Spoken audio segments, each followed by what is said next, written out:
YouTube fam? It's your boy Tony 2 times, and we back with another episode of Hood Tales, man. Before I start, be sure to like, comment, share. Definitely watch the video to the end. Let's get right into it. Annapolis, Maryland, the state's capital. Not too far from Baltimore, the grind in the capital city is the same. With Maryland having a big history with smack, it's not just Baltimore, the smack game has spread all over the state. In Maryland's prisons, no matter where in the state individuals are from, whether it be Montgomery County, Annapolis, Silver Springs, or Baltimore, people are incarcerated together and realize it's not just Baltimore getting it in, which leads to some making connections and plugs all through the state. And on this episode of Hood Tales, we will talk about an Annapolis crew allegedly led by a man named Traymont Wiley, who would eventually face kingpin charges with the rest of the squad facing gang charges and attempts. The Newtown 20 public housing projects was said to be home to the group of men, with Traymont and his lieutenant being the top bosses. Allegedly, the men set up shop selling smack and other narcotics, and eventually got the sales in the community involved, using the sales to make plays, or sometimes allegedly even do hits or watch out for the police in the area, paying them in product or sometimes cash. As money was being made and the big doves would go back to Baltimore, the cop wait and bring it back to Annapolis to set up shop. The squad would go under the radar until one day Annapolis PD raced to a shooting scene on Greenbrier Lane, where they found the man shot in a parking lot. It seemed to be an isolated incident. Police arrested 3 men and a teenager on the scene sitting in the car of the shooting. But once the street started talking, they quickly realized the man hit was an innocent bystander caught in crossfire from 2 gangs at war in the area.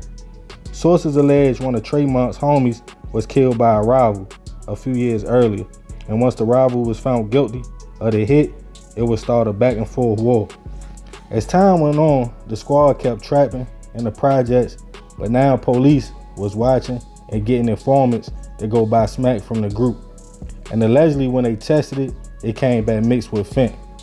They would eventually get on the trail of Traymont and his lieutenant, tapping phones and following the men. On one alleged conversation, they caught the leader talking about driving to Baltimore to re-up. And after tracking Traymont, they noticed the car was a blue Cadillac XTS. As police took pictures, they went to check the man's tax returns, where they noticed he only claimed to make a few $1,000s in 1 year. Once Traymont got back from copping in Baltimore, Annapolis PD chased the car, but the man got out of there, even getting one of his homies the call to report a man running in the area with a blicky to throw the police off track. But they stayed in the area.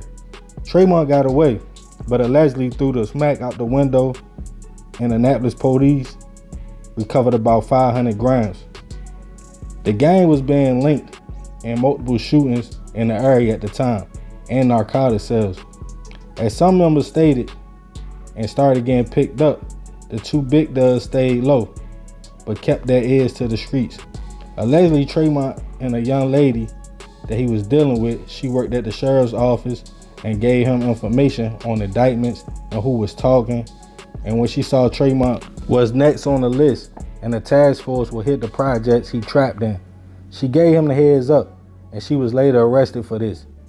But it gave the gang time to get rid of blickies and product.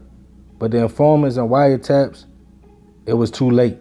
Eventually, members were grabbed off the streets, charging them with everything from attempts, trafficking, gang and weapon charges, and charging Traymont with kingpin charges. It was all over. Members received different times for their roles in the organization, with Traymont receiving over 20 years.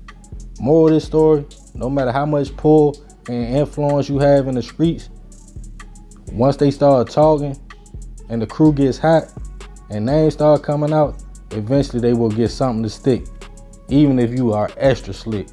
So remember, we gotta succeed, not to fail, so we won't be just another hood tale. Man, crazy story, you feel me? Shout out Annapolis, Maryland, you know what I mean?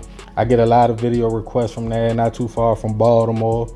You know, like, one thing about Maryland is a small state, and even though, you know, Baltimore, you know, to me, that's the heart and soul. You know, that's where I'm from. But at the end of the day, there's other places in Maryland that do their thing as well.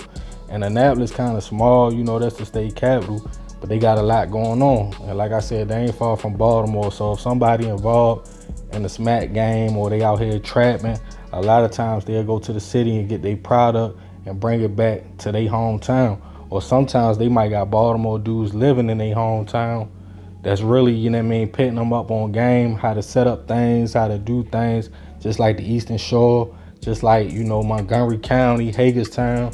You know, it's crazy because at the end of the day, I feel like these little places, they get turned out, or they already be turned out, not knowing they be having stuff going on too. Like they said, they had a homegrown gang. So they had a gang that was in tour with another gang. But a lot of times, you know, they try to base the influence, like in this case, they try to say, oh, he was going to Baltimore and copping the product and stuff like that. Well, whole time, sometime in these little areas, they be having more going on than us. So you can't sleep on these little neighborhoods. But yeah, man, it's crazy because an innocent person got shot in the parking lot. That's what led to the investigation, you know. But once they got on the trail of Traymont and his peoples, you feel me, he allegedly was on the phone talking about copping the product through the wiretaps. So that's how they got him. And you know, the young lady that was working at the sheriff's office, she tried to put him up on game. She tried to let him know when his name was coming down in the indictment, but it was already too late with the wiretaps. Then they had informants that was copping product from the organization. So it was already too late by this time. Their number was already up. That's what I'm saying. Like, no matter how slick you is, no matter how smart you tried to move, like bro tried to move smart. Like he got the sales in the community. If y'all don't know what sales is, people that get high or cop the product to watch out for the police, you know what I mean? Look out, you know, he had them really trapping for him, so he really ain't had to touch nothing. But it backfired on him at the end of the day. And that's usually how it be. And even having the young lady working at the sheriff's office, it ain't help him. So bro was slick, I give him that. You know what I mean? He had his gang together. But when they want you, when they get the hand about you, and them names start coming out, and they hear you the big dog, and even though he said in his trial, he said he ain't no kingpin, but they wanted to make it seem like he was a kingpin, even though technically they never caught him with no product. But y'all know how I go. But yeah, be sure to like, comment, share. This is another episode of Hood Tales, man. This your boy Tony 2 Times. Love y'all, fam. I'm out.